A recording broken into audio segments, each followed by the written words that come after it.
Waxaana wanaagsan daawadayaal ku soo dhawaada warkii caalamka qodobada aad ku maqli doontaan waxaa ka mid noqon doona shir u dhexeeya maamul goboleedyada iyo beesha caalamka oo la filayo inuu ka dhaco maalmaha soo socda magaalooyin ku yaala Soomaaliya.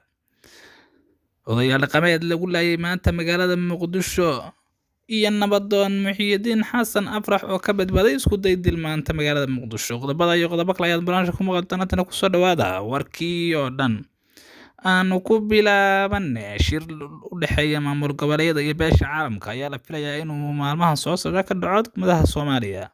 Shirkan oo u dhexeeya shanta maamul goboleed iyo waliba beesha caalamka oo hogaaminayo xogayaha guud ee Soomaaliya u qaabilsan James Won ayaa waxaa la filayaa inuu ka dhaco magaalooyin ku yaala Soomaaliya sida wararku ay sheegayaan.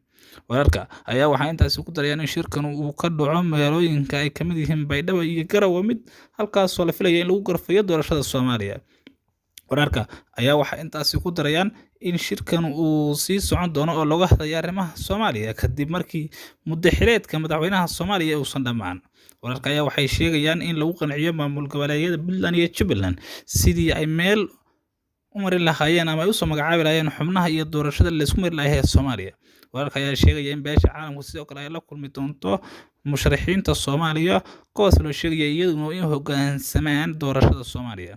Waxaa isfahan waan uu ka taagan yahay doorashada Soomaaliya ee la filayo inay ka dhacdo bishan halkaas oo ay isku mari lahaayeen dowladda Soomaaliya iyo waliba qaar ka mid ah maamul goboleedyada iyo mucaaradka Soomaaliya. Beesha caalamka ayaa hadda soo fargelisay sidii wararku ay dhaqameedyo maanta lagu dilay magaalada Muqdisho ayaa waxaa ka soo baxaya warbixino kala duwan. Oday dhaqameedyo ka soo jeeda degmada Bacadweyn ee gobolka Mudug ayaa maanta lagu laayay magaalada Muqdisho. Wararka ayaa waxa ay sheegayaan in Al-Shabaab maanta ay ku toogteen suuqa Bakaaraha gudihiisa. Nabadoonadan oo la sheegaya in ay uga soo tageen magaalada Bacadweyn oo horey ay uga dagaalameen Al-Shabaab iyo dadka deegaanka. Nabadoonadan ayaa waxaa maanta ay ku sugnaayeen suuqa Bakaaraha gudihiisa halkaas oo la sheegayo in Al-Shabaab maanta ay ku dileen odayaashan oo lagu kala magacaabi jiray Axmed Suldaan Maxamed Suldaan Aadan iyo waliba nabadoon Sheekh Axmed Suldaan Cumar ayaa waxaa la soo sheegay in lagu dilay magaalada Muqdisho. Waxaa la soo sheegayaa in Al-Shabaab ku dileen gudaha suuqa Bakaaraha iyaga oo la soo sheegayo in odayaashan ay ka soo jeedaan degmada Bacadweyn ee gobolka Mudug halkaas oo odayaasha iyo maleeshiyaad ka soo jeeda deegaanka ay horey ugu dagaalameen kadib markii ay weerareen Al-Shabaab deegaanka Bacadweyn ee gobolka Mudug. Nabadoon Muxyidiin Xasan Afrax ayaa maanta wuxuu ka badbaaday isku day dil oo maanta lagu doonayay in lagu qaarajiyo. Muxyidiin Xasan Afrax oo ah nabadoonka danaha Mudulood iyo ex xildhibaan hore Caraale ayaa waxa ay ka badbaadeen kadib markii miino loo geliyay degmada Shibis ee magaalada Muqdisho.